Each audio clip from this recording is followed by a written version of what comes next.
ආයිබෝවන් ශ්‍රී ලාංකික ජනතාවනි මම අද කතා කරන්නේ මේ සමස්ත ශ්‍රී ලාංකිකයන්ටයි. ඇයි මම ඔබට කතා කරන්නේ? ඔබ අද මේ නිදහසේ ජීවත් වෙන්නේ කවුරු නිසාද කියලා ඔබ මදක් හිතුවද? මේ රට තුල 30 වසරක යුද්ධයක් තිබ්බා. LTTE කියන දරුණු කොටි ත්‍රස්තවාදීන් මේ රට බීතියෙන් වෙලාගත්ත යුගයක් තිබුණා කියලාවත් ඔබට මතක නැද්ද? දුම්රිය ස්ථානවල, බස් ස්ථානවල, පල්ලි පන්සල්වල, ප්‍රසිද්ධ ස්ථානවල බෝම්බ විපුරන ඔබට මතකද? ඔබට මතකද ඔබ දෙපළ එකපාර එක බස් එකේ ගියේ නෑ. මොකද එකපාරම අම්මයි තාත්තයි දෙන්නම දරුවන්ට අහිමි වෙයි කියලා එක්කෙනෙක් බස් එකේ ගියා, එක්කෙනෙක් දුම්රියේ ගියා. මතක ඇති නේද ඒ කාලේ? ඔබ ගත කළපු ඒ දුෂ්කර කාලය. ඔබට මතකද?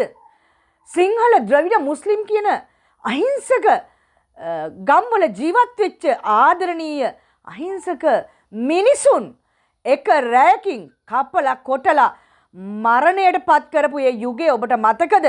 අද රෑ සිහින ගොඩක ජීවත් වෙච්ච අහිංසක දරුවෝ ඊළඟ දවසේ උදේ නැගිට්ටේ නෑ. ඔබට මතක ඇති මව් තුරුලේම කපලා කොටලා මරා දාලා තිබුණා. මතක ඇති නේද? ගර්භණී කාන්තාවන්ගේ ගර්භාෂය කපලා දරුවෝ එළියට ඇදලා ගත්තේ කුරිලු ත්‍රස්තවාදීන්. ඔබට මතක ඇති කියලා මං හිතනවා. ඒ 30 වසරක් පැවති යුද්ධය නිමා කරපු ඒ අභීත නායකයා තමයි මහින්ද රාජපක්ෂ මැතිතුමා. ඒක එක මොහොතකටවත් ඔබටත් මටත් අමතක කරන්න බැරි බව මම මතක් කර දෙනවා. ඒ වගේම තමයි මම අද දැක්ක මේ අන්තරේ දරුවෝ වගේක් ගිහිල්ලා කාටවත් අයිති නෑනේ කියලා යම් කිසි ඉඩමක ගිහිල්ලා පදිංචි වෙනවා. කඳවුරු බැඳ ගන්නවා. දුවේ පුතේ මේ යුද්ධය කාලෙන් පස්සේ ඉපදිච්ච ආදරණීය දුවලගේ පුතාලගේ මං ඉල්ලනවා දෙමව්පියොත් එක්ක ඔබ යන්න අනුරාධපුරේ අභිමන්සලට ගිහින් බලන්න ඒ ආදරණීය අපේ රණවිරුවෝ තමන්ගේ නමවත් මතක නැති රණවිරුවන් අභිමන්සලේ අද ජීවත් වෙන්නේ ඔබටයි මටයි ජීවත් වෙන්න නිදහස් රටක් ලබා දීලා කියන එක කවදාවත් ඔබට අමතක කරන්න බෑ. ඒ හින්දා ඒ රණවිරුවන්ට අපි උපහාර කරන්න ඕනේ, ගෞරව කරන්න ඕනේ, ආදරය කරන්න ඕනේ. ගිහිල්ලා පුංචි කාලයක් ඒගොල්ලොත් එක ගත කරලා එන්න. යුද්ධයේ අත්දැකීම් අහගන්න. ඕගොල්ලන්ට ඔය අනුන්ගේ ඉඩම් අල්ලන්න නෙමෙයි වෙලා තියෙන්නේ. ඕගොල්ලෝ දැන්වත් හරි මාර්ගයට යන්න.